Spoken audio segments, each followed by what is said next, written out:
They have emotional logic, even when they're factually wrong. Let's talk about water retention. Yes.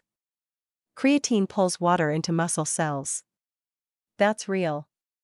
And it's exactly what you want, because intracellular water inside the cell, is part of what makes the muscle perform better, recover faster, and grow more efficiently. It's not bloating. It's cellular hydration. Those are completely different things. The confusion happens because the number on the scale might go up slightly in the first few weeks. A pound. Maybe 2. But it's not fat.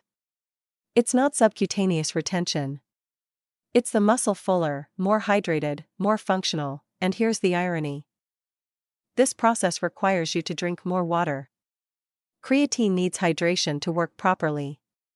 If you're not drinking enough water, you're canceling out half the benefit. Now, the kidneys. That myth has roots in a clinical misunderstanding. Creatinine, not creatine. Creatinine is a byproduct of muscle metabolism that the kidneys filter.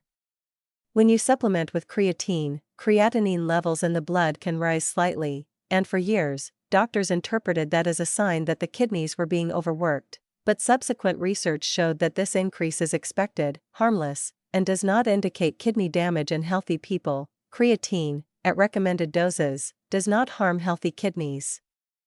This has been studied extensively.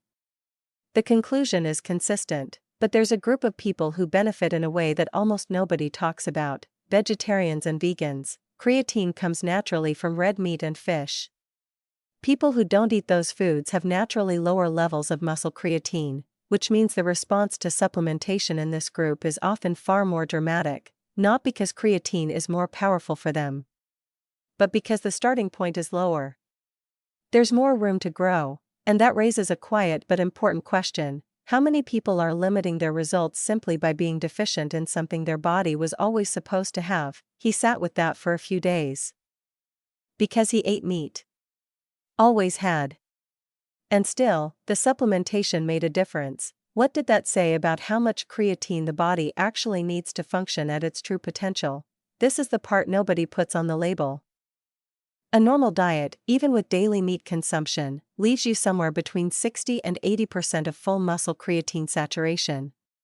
Not 100. Supplementing is the difference between a muscle operating at maximum storage capacity and a muscle that's always one step behind. And now we get to the part that matters most, which is also the most counterintuitive part of this whole conversation. Creatine is not a training supplement, it's a consistency supplement, because the mistake almost everyone makes is this: taking creatine during an intense training cycle, stopping when they take a vacation, picking it back up when they return, and that undoes exactly what took weeks to build.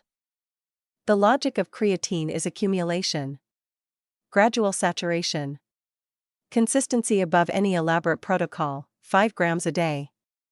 Every day. Including rest days. Including weekends.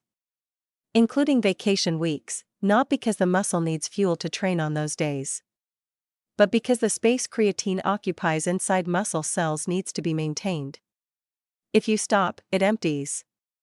Slowly, but it empties, and you start over from zero. There's one more thing: creatine and testosterone. Studies showed that creatine supplementation can increase testosterone levels by around 15%. 15% is not nothing. It's not a radical hormonal shift. But it's the kind of difference that, over months and years, adds up. More testosterone means better muscle recovery, more drive, preservation of lean mass, especially in people over 40, when natural levels start to decline. And that's why, for that specific reason, creatine isn't just for people who train hard. It's for anyone who wants to keep their body running more efficiently over time. There's a study from 2024 that shifted the conversation around creatine and cardiovascular health. It showed that regular supplementation can reduce LDL levels, the bad cholesterol, and triglycerides, and increase nitric oxide production, a molecule that relaxes blood vessels and improves circulation. Nobody buys creatine thinking about their heart, but maybe they should. Back to that guy, 6 months after starting with 5 grams a day, no drama, no elaborate protocol, no loading phase. He wasn't unrecognizable. He hadn't become an elite athlete, hadn't lost 40 pounds. His life hadn't changed dramatically on the outside. But on the inside, something was different. He'd been training for months without hitting a plateau. Without that feeling of spinning his wheels, the late afternoon mental fog was gone. Or at least it showed up a lot less. He slept better, recovered faster between sessions. And in conversations about supplements, whenever someone said creatine was for bodybuilders, or that it caused water retention, or that it damaged your kidneys, he'd listen.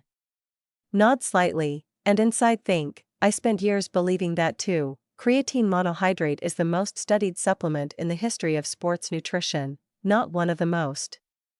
The most, with decades of data. Scientific consensus.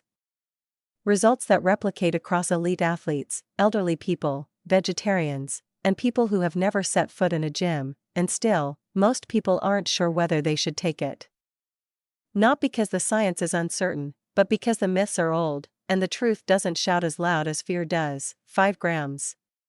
Every day. It really is that simple. Maybe you already knew all of this. Maybe you've been taking creatine for years and just wanted to confirm what you were already feeling. Or maybe you're like that guy. Someone who always thought this supplement was for a different kind of person. Either way, now you know. What you do with that is up to you.